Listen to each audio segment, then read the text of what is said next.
Vamos a presentar, Greta, a nuestro compañero Hernán Lancelote, que está en el móvil con un invitado muy especial. Vamos a conversar con Nicolás Casanseu, el único periodista argentino que cubrió de manera completa la guerra de Malvinas. Hernán, ¿cómo estás? Buenas tardes. ¿Qué tal? Buenas tardes, Sebastián, Greta. Y así es, 37 años de la guerra de Malvinas. Y Nicolás Casanseu, que fue el único periodista argentino que vivió en carne propia lo que ocurría con nuestros soldados. Y por eso es muy importante su testimonio. Y ahora vamos a hablar con él. Y le quería preguntar primero a Nicolás. Nicolás, ¿por qué pensás que hay un proyecto de desmalvinización? En realidad no es un proyecto, está siendo ejecutado desde el día siguiente de la caída de Puerto Argentino. Hubo una perversa convergencia de dos ocultamientos. En toda guerra hay miserias y grandezas. Los militares del proceso trataron de tapar las miserias y los gobiernos civiles posteriores las grandezas, que son los actos heroicos de abnegación de amor de nuestros combatientes. Y esto es un gran daño que se le hace a los combatientes, porque no se los ha reconocido a raíz de eso, pero también a la Argentina, porque el ejemplo de los héroes es el tónico de cualquier sociedad, y es el tónico que todavía aún puede ayudarnos a recuperar a la Argentina, el ejemplo de nuestros héroes. Sebastián, Greta, los pueden saludar a Nicolás. Hola Nicolás, gracias por atendernos y por conversar con nosotros en este día muy especial. La primera pregunta que a uno le surge hacerte en este momento es, inmediatamente, ¿a qué se te viene a tu corazón y a la mente aquel 2 de abril de 1982? Vos llegaste a las Malvinas prácticamente en esa misma fecha. En realidad el 2 de abril a los periodistas no nos dejaron cruzar, cruzamos el 3. Y fue una mezcla entre una sensación surrealista. Había que pellizcarse para creer que era cierto, porque la composición de primer grado superior, las Malvinas son argentinas, se había convertido en una realidad. Y por otro lado, por supuesto, una emoción terrible. Sentirse allí, ver la bandera argentina, ver llegar a jóvenes subtenientes que se arrodillaban y besaban esa tierra, ver a los soldados de 18, 19 años bajando con sus fusiles, con cintas azules y blancas, con la imagen de la Virgen en la culata de sus fusiles. Fue un momento glorioso de la historia argentina. Contanos cómo fue ese momento, digamos, en el cual ustedes viajan varios periodistas al sur de nuestro país y solo pocos pueden llegar a Malvinas. Bueno, el 3 llegaron como 40. Después en abril pasó un hecho singular. Llegaban bandadas de periodistas, hacían sus notas y se volvían. El general Menéndez les ofrecía quedarse, pero no se quedaban. Y después se cerró el bloqueo y bueno, ya no pudieron entrar más. Yo sabía que cuando se cierra el bloqueo no iba a poder volver, entonces a partir del 23 de abril me quedé. Y yo no era corresponsal de guerra con diploma, con carnet. Incluso los corresponsales de guerra con diploma no se quedaban y se perdieron la guerra. Nicolás, buenas tardes. Han pasado ya 37 años, pero me imagino que para vos cada uno de estos aniversarios que se va festejando, que se va celebrando, no debe ser un día más y casi que te lo debes acordar como si estuviera por pasar hoy mismo. ¿Es así la sensación que te genera? Es un día muy especial, es un día de gran orgullo. Es el día que comienza una gesta, una epopeya que ahora no es reconocida como tal, pero en 40 o 50 años va a estar a la par de la epopeya del cruce de los Andes de San Martín, indefectiblemente. Jóvenes soldados de 18, 19 años, jóvenes subtenientes, jóvenes oficiales y suboficiales, le pelearon de igual a igual a una potencia enorme, apoyada casi por el resto del mundo, y le pelearon haciéndola casi retroceder. No lo digo yo, lo dicen los jefes militares ingleses. El almirante Woodward, el jefe de la flota, el día 13 de junio, anota en su diario, después de enumerar las bajas que sufrió la flota, si los argentinos pudieran soplarnos, nos caemos. Y ese día es el que Menéndez elige para rendirse sin haber dado nunca un orden de ataque ni de contraataque. No perdimos la guerra por nuestros bravos soldados de 18 y 19 años, sino por los cobardes generales y almirantes que nunca se jugaron. Nicolás, ¿qué viste vos en Malvinas que no pudimos ver aquellos que seguíamos la información aquí en el continente? Pues el 90% de todo el material que yo había grabado, de lo cual me enteré con gran desmayo recién al volver al continente, porque no teníamos retorno, no sabíamos que se emitía. Yo suponía que parte iba a ser apartada por la censura, pero el 90% o más fue liquidado por razones que yo creo que tienen que ver con que lo que grabábamos con mi camarógrafo Alfredo Lamela no era funcional a la propaganda triunfalista del momento. Claro. ¿Vos sentís que en ese momento lo que podría haber llegado a ser el gran paso de tu carrera terminó en definitiva frustrándola un poco? No, por supuesto, me la frustró en la Argentina y hasta el día de hoy. Todavía hoy no logro reinsertarme en la televisión. Yo trabajaba en un programa que hacía 30 puntos de rating y me fui a los caños en la Argentina porque me prohibieron, me calumniaron, me persiguieron. Después de mucho resistir me tuve que ir a trabajar a la televisión hispanoparlante de Estados Unidos, me fue bárbaro allí, puedo decir que me caí escaleras arriba. Yo hubiera querido hacer mi carrera en la Argentina. Bueno, la hice en el exterior y tan pronto pude, volví. Nicolás, en aquella cobertura en Malvinas, en esto que vos recién contabas, que el 90% de lo que vos registraste no pudo ser nunca observado, ni ha salido a la luz jamás. ¿Es cierto que en cada uno de tus trabajos tenías alguien de las Fuerzas Armadas que seguía muy minuciosamente lo que vos filmabas y que después de hacer tu trabajo incluso chequeaba para que eso fuera borrado si era necesario? No, no exactamente. Yo tenía un censor, un capitán de ejército, que a veces me acompañaba en Malvinas y la mayoría de las veces que no. Pero lo que hacía era mirar en el viewfinder de mi cámara cosas que no le gustaban y me obligaba a borrarlas. Yo le pedía que las guardara él, que se las guardara para después de la guerra, porque cada fotograma era un documento histórico valiosísimo en el futuro, y entonces me amenazó con corte marcial. Ese era el primer escalón de la censura. Después me enteré que había otro escalón en Comodoro Rivadavia, cuando lográbamos mandar el material por los aviones allí, y otro escalón en Buenos Aires. Recién al volver, mis compañeros de ATC me dicen que ese material no solo no fue emitido, sino que fue destruido. Ahora, Nicolás, me imagino que cubrir una guerra debe ser realmente algo en parte escalofriante y en parte también emocionante, si se quiere, desde el lado profesional, como te había tocado a vos.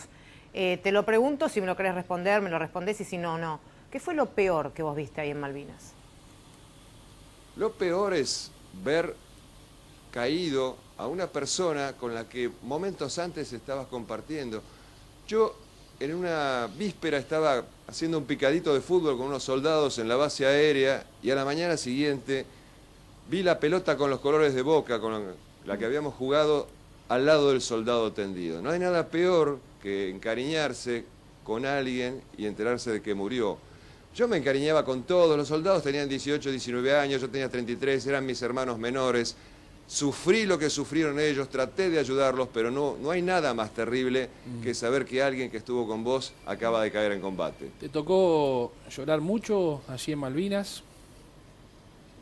Llorar no, entristecerme sí, también emocionarme sí, hasta las lágrimas. Cuando yo me enteraba de lo que hacían nuestros pilotos, hubo noches que no pude dormir pensando en esos hombres que muchas veces en aviones modelo 50 atacaban fragatas modelo 80, o sea, 30 años de diferencia en tecnología, y diezmaron a la flota inglesa.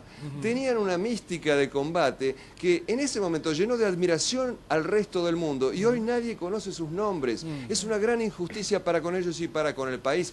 Nuestros políticos no solo nos han robado el dinero, nos han robado algo mucho peor, la historia. Nos han robado la historia que necesitamos para levantar este país. Malvinas, los valores de Malvinas que pusieron en evidencia nuestros combatientes, el amor, la lealtad, la abnegación, la magnanimidad, todo eso es necesario para que nuestra población se eleve, porque los héroes ponen una vara alta, y cuando una población tiene una vara alta es mucho más difícil saquear a esa población, engrupirla, llevarla de las narices. Ya quiero llegar también a ese punto, digamos, donde el regreso al continente de los veteranos de Malvinas, de todos aquellos que han estado allí en esa gesta heroica de nuestra historia, y todo lo que han tenido que vivir a partir de ese momento, porque esto tiene mucho que ver con lo que vos comenzabas diciendo en la entrevista, la desmalvinización, el proceso de desmalvinización, que evidentemente no ha terminado en nuestro país. Es decir, aquí no hay una decisión política de ir en sentido contrario sobre esto que vos marcabas en el comienzo de la entrevista.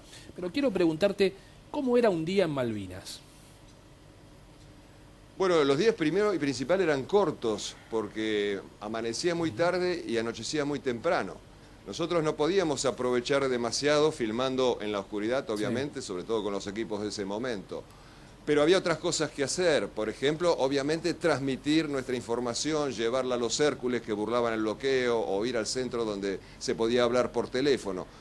La cuestión era encontrar notas tratando de evitar la censura de este capitán que me había adosado, y yo encontraba una fórmula que cumplía casi todos los días. Yo necesitaba notas de acción, no meras entrevistas. ¿Y dónde había acción? En la base aérea, en el aeropuerto, que era bombardeado 3 y 4 veces por día. Entonces con mi camarógrafo, Lamela, nos instalábamos allí, teníamos las imágenes de acción que necesitábamos y la gente de Fuerza Aérea era mucho más razonable y nos dejaba caminar por donde quisiéramos. Ahora, uno imagina cómo sería, ¿no?, ese día a día que vos estabas relatando en medio de una guerra, donde en cualquier momento te podía hasta tranquilamente tocar a vos. ¿Cómo se vivía ¿Sabés lo que con te ese pasa? factor miedo todo el tiempo, no? Mira, la gran cantidad de miedo paraliza, la pequeña cantidad de miedo excita, es agradable, esa adrenalina que bombea a mil, uno se siente intensamente vivo, hasta se llega a convertir en una suerte de adicción. Yo he conocido corresponsales de guerra que coleccionaban guerras, así que aunque suene políticamente incorrecto, si el miedo no te domina, es agradable en una situación de peligro, y eso yo lo sentía. ¿El miedo a morir no sentiste nunca? Nunca pensé en que iba a morir, porque tenía una madre muy rezadora y estaba absolutamente confiado en sus rezos. Por supuesto que estuve muy cerca de morir. Por ejemplo, en una oportunidad estábamos entrevistando a un piloto de Pucará, Michelot, que había vuelto de atacar a los ingleses en Darwin. Y en ese momento, alerta roja, el militar entrenado se tira al suelo. Y yo y Lamela, mi camarógrafo, miramos el suelo era barro mezclado con aceite y no nos tiramos. Entonces, la onda expansiva nos dio de lleno en la cara, por suerte no nos pegó ninguna esquirla, pero nos dejó la cara como un tomate. Qué bárbaro. Ahora, Nicolás, durante tu estadía allí en Malvinas, ¿cuánto tiempo estuviste de esos 2 meses y 10 días que duró la guerra y 12 días que duró la guerra? Bueno, yo entré el 3 de abril y después tenía que salir hasta Comodoro y hacer la transmisión y volver, porque desde Malvinas no se podía hacer transmisiones directas. Y me quedé hasta la última noche, cuando yo me entero de la rendición. Sí. Queríamos salir de Malvinas para no entregar los equipos, para no entregar los videos, para no rendirnos, para no ver rendirse a nuestros amigos y camaradas, que era una imagen terrible que yo me imaginaba, ellos levantando las manos. Y le pedí al Menéndez que me dejara subir al buque hospital, me lo negó como me negaba todo. Nos deprimimos, nos resignamos a rendirnos y en ese momento llega un último vuelo del avión Hércules, un avión desarmado que traía pertrechos con un cañón de refuerzo. Y el capitán dice, yo no entrego mi avión, ¿quién quiere subirse? Nos subimos unos 100 hombres allí, las bengalas inglesas iluminaban el cielo, los cañones ingleses trataban de pegar la pista, había patrullas aéreas. Salimos igual y en vez de elevarnos nos pegamos al mar, volamos 2 horas a ras del agua y bueno, quedamos vivos a pesar de que dicen que nos tiraron un misil. Cuando se prenden las luces en el avión, había vómitos en el suelo de la terrible tensión nerviosa. Un suboficial al lado mío tenía la pistola 9 milímetros en la mano y le digo, macho, ¿a quién quieres matar? ¿Qué te pasa? No, es que si entra un misilazo yo no quiero morir ahogado, yo primero me pego un tiro. Y mi camarógrafo, el valiente Lamela, porque era muy valiente, me dice, vos sabés que me desmayé durante el vuelo. Y años después, cuando le hacen un estudio porque se había enfermado, le encuentran un microinfarto. Era un vuelo para el infarto el que tomamos. Nicolás, ¿esas secuelas las has vivido después de Malvinas, digamos? ¿Te ha quedado algún tipo de secuela de esas características? ¿Has sido otra persona después de esta cobertura que vos estás relatando? Mira, muchos combatientes dicen que tienen pesadillas relacionadas a la guerra. Yo tengo una sola pesadilla recurrente, permanente, que me quedo sin trabajo. Si vos entrevistás a la mayoría de los combatientes te van a decir que la posguerra fue peor que la guerra. Y por supuesto 1000 veces para mí. Porque no hay nada peor para un hombre que tiene hijos que quitarle su sustento, quitarle su trabajo. Y a mí me lo quitaron por razones políticas. Y me lo quitaron varias veces, no solamente después de aquel 2 de abril. Así que para mí eso fue lo más terrible. Recién hablábamos de cómo era un día en Malvinas. ¿Cómo eran las noches? ¿Se podía dormir? ¿Escuchaban, digamos, el silbido de las bombas, de los misiles? Los ingleses cañoneaban todas las noches. Pero uno, en primer lugar, se acostumbra a cualquier cosa. Si la gente se puede acostumbrar a la cárcel, imagínate que te podés acostumbrar el ser humano a cualquier cosa. ¿La cárcel es peor que la guerra? Rendidos. No sé si la cárcel es peor, es mucho más sucia, mucho más horrible. La guerra es una cosa honrosa si se está defendiendo a su patria. Pero nosotros volvíamos a la hostería tan cansados, tan destruidos, que dormíamos, por supuesto, vestidos porque nos moríamos de frío. Había un mayor retirado que cuando los cañoneos arreciaban, nos golpeaba la puerta y decía, muchachos, todos al sótano que están cayendo cerca. Y nosotros cansados, déjese de jorobar, mayor. Bueno, dice, me voy solo, cada cual elige su forma de morir. Vos hacías referencia recién a las noches, ¿no? Al frío y demás. ¿Cuáles fueron las cosas que le faltaban? Porque, bueno, uno sabe que mucha gente enviaba cosas para los soldados, para los que estaban combatiendo en ese momento. El tema es si realmente les llegaban, ¿no? Lo que era el abrigo, lo que eran alimentos y demás. ¿A vos te llegó a faltar algo también durante tu estancia en la Guerra de Malvinas? No, no llegaba, porque todo eso se concentraba en Comodoro Rivadavia. Los únicos que podían burlar lo que eran los aviones Hércules, que tenían que traer cosas importantes como cañones, medicamentos, todo lo que los generales no habían llevado en su momento. No podían llevar las enormes cantidades de donaciones de la gente en el continente. Sí llevaban las sacas de correo, que eran un bálsamo para los soldados cuando recibían cartas y las leían, les levantaba muchísimo el ánimo. Pero por supuesto, faltaba de todo. En una guerra siempre falta de todo. Una guerra es sinónimo de hambre. Pero además, nuestros generales les prohibieron a los soldados carnear las 300.000 ovejas que había en las islas, que eso hubiera paliado el hambre. Entonces además, tenían prohibido entrar a las tiendas de los kelpers. Yo, como era civil, podía entrar y en lo que podía los ayudaba, les trataba de conseguir lo que necesitaban. O sea, vos con tu plata, por ejemplo, le comprabas alimentos o algún tipo de víveres a los soldados de Malvinas. Muchas veces con mi plata obviamente no me podía alcanzar para todos, entonces ellos me daban mi plata y yo les compraba desde alimentos hasta un par de galochas, alguno pedía una radio, el día del cumpleaños alguien me pedía algo distinto, le compraba una botella de whisky. Estaba abierto 2 horas el West Store y esas 2 horas, dejando a mi camarógrafo apostado, yo me metí ahí muy temeroso de que ocurriera algo en mi ausencia, pero siempre el periodista tiene el dilema en una situación así, en una guerra. ¿Qué hago? ¿Ayudo o hago mi profesión? Alguna vez he leído, entre los tantos reportajes que te han hecho, alguna referencia a cuál era la actitud de Menéndez allí en las islas, y vos decías que él se preocupaba más por cuidar a los kelpers que a los propios argentinos. Por supuesto, te lo acabo de demostrar con el tema de la alimentación, pero no solo eso. Los kelpers eran enemigos, estaban conectados con la flota, les dejó los jeeps, les dejó las radios. El destacamento de inteligencia le decía a Menéndez, ahí hay una casa con gente transmitiendo. Bájenle la antena, decía Menéndez. Le bajaban la antena, se iba la patrulla de inteligencia y al rato volvían a subir la antena. Los kelpers han sacado un documental donde se matan de risa y muestran cómo ayudaban a los ingleses. El padre José Fernández, un gran cura, un hombre de Dios, nada sediento de sangre, se apersonó ante Menéndez y le dijo, usted tiene que fusilar a alguno de estos porque son quinta columnistas. Y de hecho, hubo heridos nuestros con calibre 22 porque además le dejaron armas. Y después también nos enteramos lo que ya sospechábamos. Entre los kelpers había comandos ingleses disimulados. Cuando todo pasó y retornaste acá, ¿volviste a tener contacto con alguno de los que, bueno, volvieron y estuvieron, con alguno de los que quedaron heridos, con alguno de los que vinieron con la posibilidad todavía de, bueno, de ser sobrevivientes como vos? ¿Te contactaste con alguno? Sí.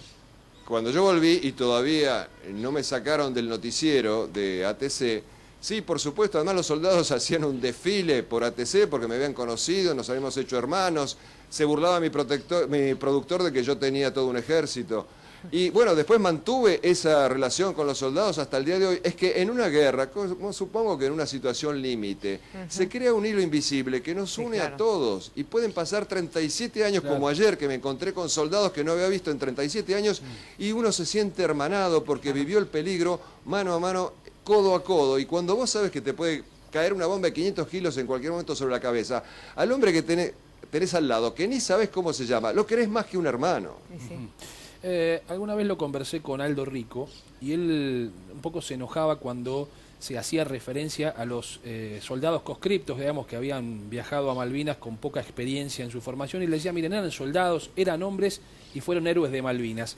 ¿Qué te tocó vivir acerca de aquello? Digamos, vos en el comienzo de la nota alguna referencia hiciste al tema sobre los héroes de Malvinas vinculados justamente a los soldados y no a los altos mandos. Pero ¿qué pasaba con aquellos jóvenes que llegaron a Malvinas con esa poca preparación? es que dependía del jefe que hubieran tenido. La clase 62 tenía un año entero de preparación. La clase 63 tenía 3 meses. 3 meses, si vos tenés un buen jefe, es suficiente. Vos no necesitas un doctorado en física cuántica para que el soldado aprenda a sacar un obús de una caja y llevarla hasta el cañón donde la va a disparar el suboficial. Han sido calumniados nuestros soldados llamándolos despectivamente chicos de la guerra, porque combatieron como hombres y se ocultan datos fundamentales. Por ejemplo, ¿quién abatió al máximo jefe militar inglés caído en la guerra? Nada menos que al jefe de los paracaidistas ingleses. Lo batió Oscar Ledesma, un soldado de 18 años de la Carlota, Córdoba, en un combate leal frente a frente donde quería salvarle la vida a 2 camaradas suyos que se habían quedado sin munición. Y estos casos, que hay muchos de ellos, se ocultan porque si se informaran se cae como un castillo de naipes esta infame versión de que mandamos a la guerra solamente chicos dignos de lástima. ¿Por qué crees que era necesario crear esa imagen de que mandábamos chicos sin preparación a la guerra por esto que vos estás planteando? ¿A quién le servía, digamos, ese relato? Les sirve a la desmalvinización, que es un medio que podríamos llamar como una forma de censura. No quieren que tengamos héroes, porque tener héroes significa muchas cosas. Además de lo que yo te dije, que eso eleva el tónico moral de la población. Tener héroes nos va a ayudar a que nosotros nos levantemos como nación, a que nosotros podamos ser mejores. Cuando uno se inspira en alguien mejor, lo elige como su arquetipo, se eleva, y no quieren eso. Pero además hay una razón ideológica. Reivindicar a los héroes de Malvinas que fueron militares es reivindicar una parte de las Fuerzas Armadas, y no se quiere reivindicar a las Fuerzas Armadas, se las quiere condenar en una misma bolsa, echando a los que eran nefastos con lo que eran nobles y nunca cumplieron una orden que fuera aberrante. ¿Por qué? Porque si reivindicamos, aunque sea un sector de las Fuerzas Armadas, el sector heroico, la población se va a empezar a preguntar ¿por qué no tenemos Fuerzas Armadas? En este momento carecemos de Fuerzas Armadas, estamos desarmados. Hoy la Argentina existe porque Brasil y Chile quieren que exista. El día que Brasil y Chile diga basta, nos apoderamos de los territorios, no tenemos un ejército que sirve no para ir a la guerra, sino para no ir a la guerra. No tenemos poder disuasivo. La diplomacia solo funciona cuando vos podés decir, mirá lo que tengo atrás, escúchame. Nosotros estamos de rodillas en materia de armamento y por eso nadie nos va a escuchar. ¿Vos crees que la desmalvinización fue justamente la mayor operación, para llamarlo de alguna forma, para tratar de no emparentar o no recordar lo que fue la última dictadura militar, empezando por el gobierno democrático de Raúl Alfonsín? Sé que tenés una opinión bastante particular sobre ese punto. Metieron todo en la misma bolsa, pero además por razones mezquinas. Mirá, esta es una historia que muy poca gente conoce. Contala porque es muy interesante. Yo la leí, te la he escuchado alguna vez. Las pequeñas historias muchas veces explican la grande historia. La mayoría de la gente ignora que hubo una camada del Liceo Militar, donde estaban Arguindegui, Alfonsín, Anaya y Galtieri. Vaya cuarteto. Y aparentemente Alfonsín era el gordito Gilún al que Galtieri molestaba y Arguindegui protegía. Y esa relación de odio y amor siguió toda la vida. Cuando empiezan a meter presos a los militares por delitos de lesa humanidad, meten presos a todos, menos al máximo responsable, al general Arguindegui, que era ministro del Interior, es decir, el principal responsable de la seguridad de los ciudadanos y por ende de los desaparecidos. ¿Por qué no meten preso a Arguindegui y sí a todos los demás? Porque era amigo personal de Alfonsín. Alfonsín le tenía tirria a Galtieri y por eso hasta prohibió conmemorar el 2 de abril. Ahora bien, funcionó la justicia poética. Alfonsín quiso enterrar el 2 de abril y el 2 de abril lo enterró a él. A él lo enterraron un 2 de abril. ¿Qué pasó con el resto de los gobiernos después con el proceso de desmalvinización que vos estás relatando? En mayor o menor grado siguió la desmalvinización, quizás en no forma tan furibunda como la de Alfonsín, que tenía un odio personal a todo lo que tuviera que ver con Malvinas, sino con la desidia, con el desinterés, con el hecho de desarmar, desmantelar a las Fuerzas Armadas. Eso siguió con los gobiernos posteriores y sigue con este gobierno de hoy. Recién decías que no les interesa que tengamos héroes. ¿A quién particularmente no le interesa o no le sirva que haya héroes acá en Argentina? A tu criterio. A los intereses extranjeros, y hay muchos cipayos en nuestro país que le hacen el juego a los intereses extranjeros, están depredando el mar argentino, y nosotros no tenemos ni una mísera cañonera del siglo XIX para echar a estos depredadores de nuestros mares. Están depredando nuestra minería, están preparando el terreno para quedarse con nuestro país, porque en el mundo falta agua potable, faltan territorio, falta petróleo. De todo eso, la Argentina está pletórica. La Antártida es el último gran reservorio de agua dulce y de minerales del planeta. El próximo zarpazo va a ser la Antártida y no tenemos poder de disuasión. Los antiguos romanos decían, si vis pacem para bellum, si querés la paz, prepárate para la guerra. Las Fuerzas Armadas son necesarias para no ir a la guerra. Federico el Grande de Prusia decía, una diplomacia sin un fuerte ejército atrás es una orquesta sin instrumentos. Nicolás, ¿las Fuerzas Armadas argentinas estaban preparadas para esa guerra de Malvinas? Estaban bastante bien armadas. Los jefes anteriores, por ejemplo, de la Fuerza Aérea, habían comprado, además de tener los aviones Vetusto, que sin embargo cumplieron un gran papel, habían comprado aviones y misiles que eran el último grito de la tecnología, los Super Etendard y los Exocet. Habíamos comprado 15, solamente nos entregaron 5. Y hicieron un desastre en la flota inglesa. Si nos hubieran entregado 15, no hubiera quedado nada. Había armamento obsoleto y también había armamento que era el último grito de la tecnología. Por ejemplo, el sistema defensivo antiaéreo de la Argentina, los Skyguard, era el mismo que tenía Suiza. Entonces, la gran mentira es generalizar. No hay mayor mentira que generalizar. Tuvimos de todo, pero con lo que tuvimos, que en algunos casos era muy bueno y otro era vetusto, hicieron un gran papel. Eso aumenta el mérito de nuestros héroes. Si con armas inferiores le peleamos de igual a igual, eso es un plus para el heroísmo de nuestros héroes. Pero tuvo que ver, a tu criterio, justamente ese cargamento, ese armamento obsoleto que teníamos respecto a los rivales en el desarrollo final de la consecuencia de esta guerra de Malvinas. No lo tuvo por una razón muy simple. Hay un gran teórico de la guerra que se llama Clausewitz, lo estudian todos los ejércitos del mundo, que dice que la guerra no la gana el que tiene la mejor tecnología, el mejor armamento, la mayor cantidad de hombres. La gana el que tiene la voluntad más fuerte. Y nuestros pilotos con aviones modelo 50 mostraron esa voluntad más fuerte. En tanto que los generales y almirantes no. Si nosotros hubiéramos tenido como comandantes a un piloto de la Fuerza Aérea como Carballo, a un oficial de ejército como Gómez Centurión, a un aviador naval como Owen Kripa, otro hubiera sido el resultado. Nicolás, de aquello que vos relatabas de Malvinas y que después se leía o se veía aquí en el continente, cuando llegaste y te enteraste, ¿había sido muy modificada tu versión? Bueno, la versión televisiva, como vos sabés, la grabación no se puede modificar. A mí no me pueden poner en mi boca grabado algo que no dije. Hacían algo peor, destruían el material. Eso es lo que hacían. Pero vos también eras corresponsal de una revista. Era corresponsal, exacto, a eso me quería referir, de la revista 7 Días. Y yo mandaba mis corresponsalías sin haber visto nunca un ejemplar. Cuando vuelvo al continente, me entero, veo que le habían antepuesto una introducción triunfalista del estilo, estamos ganando, estamos reventando. Por suerte, yo conservé los telex que yo mandaba desde Malvinas, los reproduzco en mi libro, y puedo demostrar que eso no lo había escrito yo, que me lo habían agregado. Cuando voy a decirle al jefe de la revista, el director Cámara, Ricardo Cámara se llamaba, ¿por qué me hiciste esto? Me dijo, porque si no, no me iban a publicar nada. Bueno, no te hubieran publicado nada. Yo no sabía que me hacían eso. Insisto, puedo mostrar la documentación que verás que nunca escribí una palabra triunfalista. En algún momento, estando allí en Malvinas, ese clima triunfalista que se intentó instalar aquí en el continente, ¿ustedes lo vivieron? ¿Creyeron que era posible verdaderamente un triunfo sobre las fuerzas británicas y los aliados, por supuesto, de los ingleses, que fueron muchos? Mira, uno nunca sabe hasta que suena el último disparo quién gana y quién pierde. Eso es imposible de predecir, absolutamente. Pero sí, nos asombramos de algunas cosas, no había retorno, te reitero, no sabíamos muy bien qué se publicaba en Buenos Aires. Pero una vez me subo a un Hércules que venía a traer pertrechos y en la cabina del Hércules veo una página del diario La Nación con la reproducción de la tapa de la revista Gente. Y en la tapa de la revista Gente decía, hundimos la flota. Ahí me di cuenta que pasaba algo terrible en el continente con la desinformación. Además, después nos burlábamos. Cada noche que nos bombardeaban decíamos, no, pero no es la flota inglesa, debe ser la flota de Guyana, porque según Gente, hundimos la flota.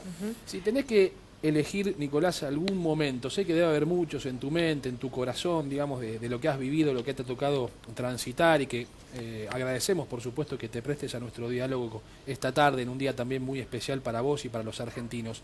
Si tuvieras que elegir imágenes de Malvinas, ¿cuáles son las primeras que te vienen a la mente? Son muchas. Quizás una de las más impactantes es ver volver al piloto Owen Kripa después de haber atacado solo la flota con un avioncito de entrenamiento. A él le habían dado una misión de ver si la flota había llegado y en todo caso voltear un helicóptero, porque su avión no era para atacar la flota. Él ve la flota en el estrecho San Carlos y se lanza contra toda la flota solo, le desenraja sus cohetes y sus cañones a la fragata Argonaut, hace el escape zigzagueando entre los buques de la flota para que no le puedan tirar, porque se golpearían entre ellos. Sí, sale del lugar de peligro y dice, pero mis jefes no me van a creer, necesito información más completa. Y vuelve a meterse en la boca del lobo y en la rodillera donde tienen un anotador, los pilotos, va dibujando la disposición de los buques de la flota. Y cuando vuelve a Puerto Argentino lo escuchamos por radio gritando, la hice mierda, la fragata la hice mierda, preparen armamento que vuelva a salir. Por supuesto no lo dejaron salir porque era un avión de entrenamiento. Y ese piloto Owen Kripa, cuando ya no podía volar, le ordena a sus mecánicos que caven trincheras. Viene un jefe y le dice, ¿qué está haciendo Kripa? ¿Está loco? No, estoy preparando trincheras, vamos a recibir a los ingleses con el fusil en mano. El jefe le dice, yo voy a sacar la banderita en cualquier momento, Kripa, la banderita blanca. Kripa saca su Colt Police, se lo pone en la cabeza y dice, tiene 2 minutos para irse de acá o es hombre muerto. Ese era el calibre de los hombres que teníamos en Malvinas. Ahora, han pasado ya, como te decía hace un rato, ¿no? 37 años. Hoy es una fecha muy especial en la que seguramente y particularmente te acordás de cada uno de los detalles, de las cosas que tuviste que vivir. Pero ¿te pasa también cotidianamente, en algún momento del día, que te acuerdes de la situación, de algo de Malvinas? No, mi vida no se reduce a Malvinas. Yo creo que eso sería signo de locura. Yo tengo miles de intereses. Acabo de publicar un libro sobre la Revolución Rusa y el zar, tema que he estudiado desde que era niño prácticamente. Me interesa un amplio abanico de cosas. La vida es muy rica para detenerse solamente en Malvinas. Por supuesto, es muy importante para mí y es muy importante para el país. Pero no se acaba mi vida en Malvinas, ni mucho lejos. Mientras estamos conversando contigo, Andrés, estamos poniendo en el aire también imágenes que has realizado vos junto con tu compañero camarógrafo de lo que fue justamente el momento en el que tropas argentinas le suben a uno de los aviones que los iba a trasladar finalmente al archipiélago en aquellos momentos del 2 de abril, 3 de abril, que es la fecha en la que vos llegaste. También entrevistas tuyas que se han podido ver en su momento, material, obviamente parte de ese material al cual vos hacías referencia y que no fue lamentablemente destruido. Y la verdad es que escuchándote a uno se le pone la piel de gallina, ¿no? Esta anécdota que vos recién contabas. Me gustaría que relates algunos casos, o por lo menos si podés reivindicar a aquellos hombres que crees que deben tener, digamos, el título de héroes y que hoy la gran mayoría de los argentinos desconocemos, historias como la que acabas de contar recién, que fue muy impactante. Sí, bueno, hay demasiadas historias de soldados conscriptos heroicos de 18 años. Yo te cuento, por ejemplo, sobre el contraataque del teniente Castañeda en Monte Longdon, que fue uno de los combates más sangrientos. Después de atacar a los ingleses, se ven aferrados entre las rocas, comienza un tiroteo nocturno entre ellos, y en determinado momento un soldado, Miguel Ángel Falcón, sale de la protección de detrás de una roca, disparando desde la cintura y puteando a los ingleses a pecho descubierto. Al rato, por supuesto, una ráfaga de ametralladora lo va a cegar y cae de manera tal que cae sobre su fusil. Y parecía que estuviera como arrodillado rezando, hasta que mandan un soldado que va a ver y lo encuentra muerto.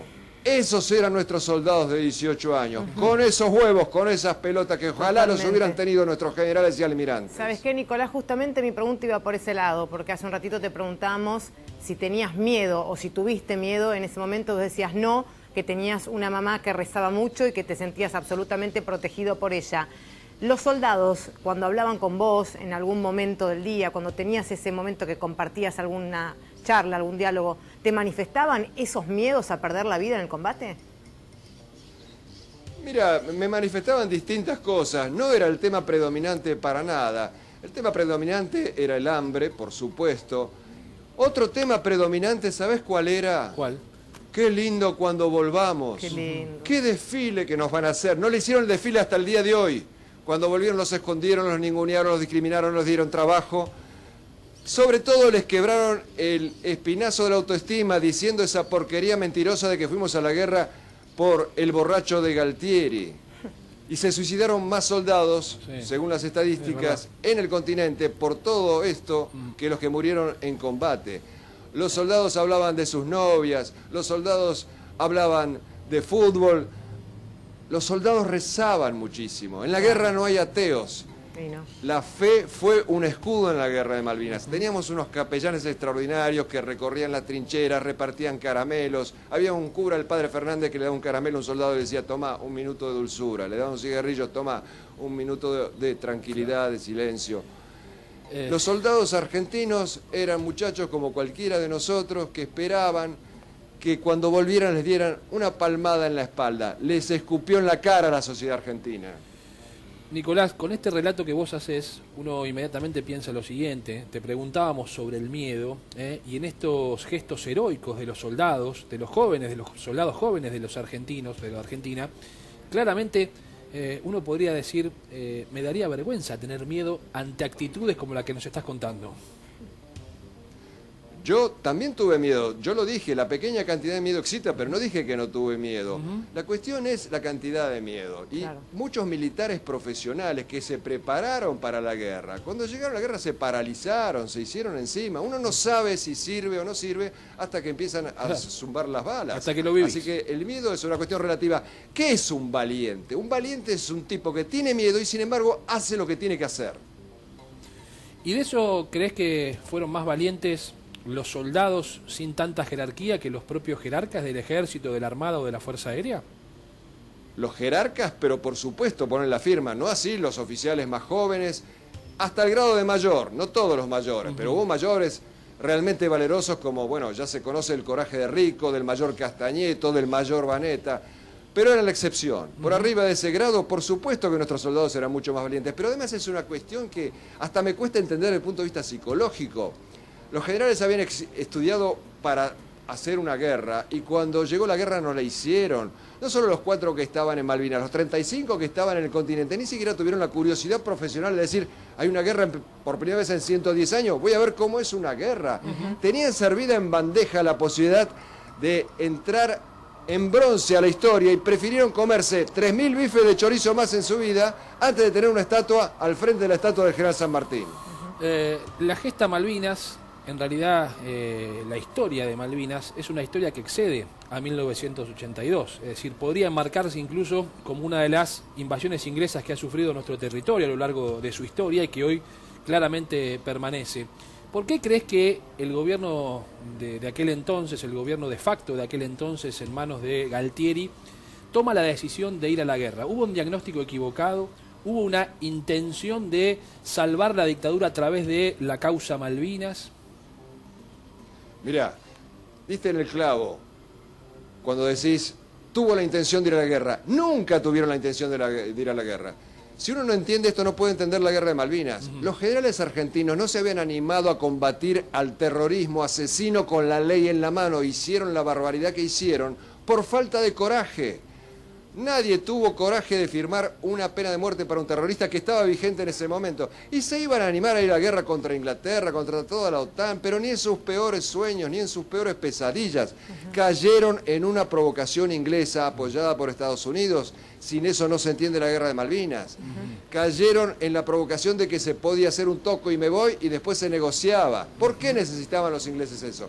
Los ingleses y sus aliados necesitaban lo que se llama en diplomacia un casus belli, una provocación, para entonces venir con toda la fuerza e instalar la fortaleza Falkland. Son países que calculan a décadas en adelante. Querían controlar el petróleo alrededor de las islas, el cruce interoceánico y, por supuesto, la Antártida, que, como digo, va a ser el próximo zarpazo.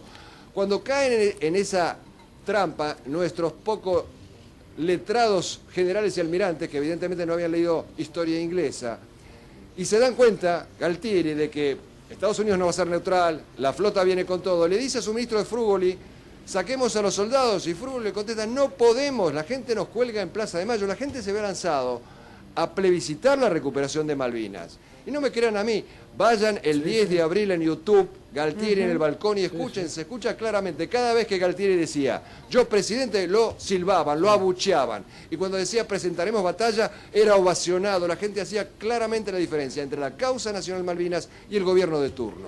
Nicolás, hace un ratito hablabas de la cantidad de soldados que se habían suicidado cuando regresaron al país después de la guerra, justamente por algunos traumas posguerra que habían tenido y que no habían podido superar. ¿A vos te quedó algo posguerra que hayas dicho, bueno, esto sé que nunca más me lo voy a sacar de encima? Bueno, a excepción de lo que te dije, de los sueños, de haber perdido el trabajo, que lo perdí, por supuesto, sí, a raíz de haber estado en la guerra, y estoy orgulloso de haber estado en la guerra. La otra pregunta quizás tendría que contestártela a alguna de mis exmujeres. Yo creo que estoy bien. Nicolás, quiero volver al punto interesante que estábamos tocando recién en cuanto a el porqué de la guerra de Malvinas, esta confusión del gobierno de por aquel entonces sobre cuál iba a ser la actitud de Inglaterra y de los Estados Unidos. Y quiero que nos cuentes qué pasó con los aliados de la Argentina, qué países verdaderamente ayudaron a la Argentina, porque quizá muchos no recuerden que una de las Fuerzas Armadas que más acompañó a los soldados argentinos fue justamente la Fuerza Armada de Perú. Sí, y le pagamos con la traición de Balsa y de Menem de venderle armas al enemigo del Perú, Ecuador. Los peruanos fueron nuestros grandes amigos, siguen siéndolo, nos quieren mucho y así le pagamos, lamentablemente. Esa es nuestra política.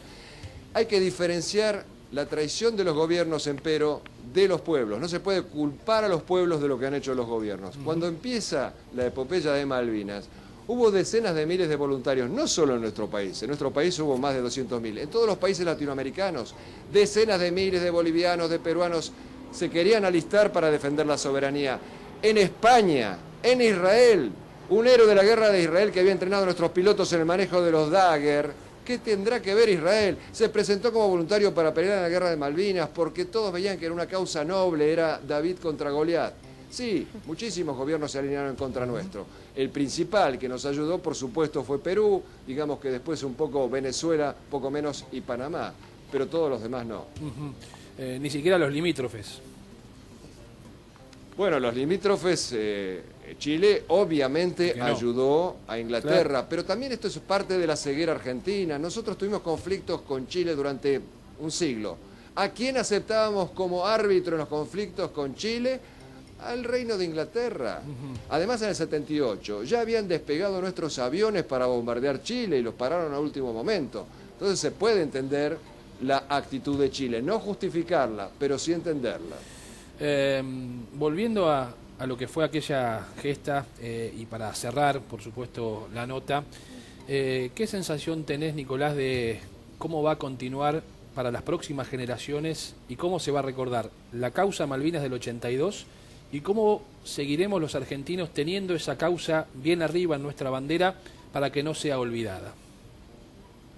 Mirá, ya después de 37 años de manoseo, de hablar mal de la gesta de Malvinas, hoy el pueblo argentino sigue teniendo Malvinas como la única causa nacional. Si vos haces una encuesta, el 99% de los argentinos sigue creyendo en la causa Malvinas. Así que la causa Malvinas es indestructible por su propio peso. Si encima contamos lo que realmente pasó, más se va a abrazar la población argentina a la causa Malvinas, que además es muy necesaria para muchas cosas del día de hoy. Malvinas es el futuro si adoptamos esos valores de Malvinas. Por ejemplo, para superar la grieta. En el 82, los montoneros y los militares que se habían estado matando días antes, hicieron un comando conjunto para ir a dinamitar buques ingleses en Gibraltar.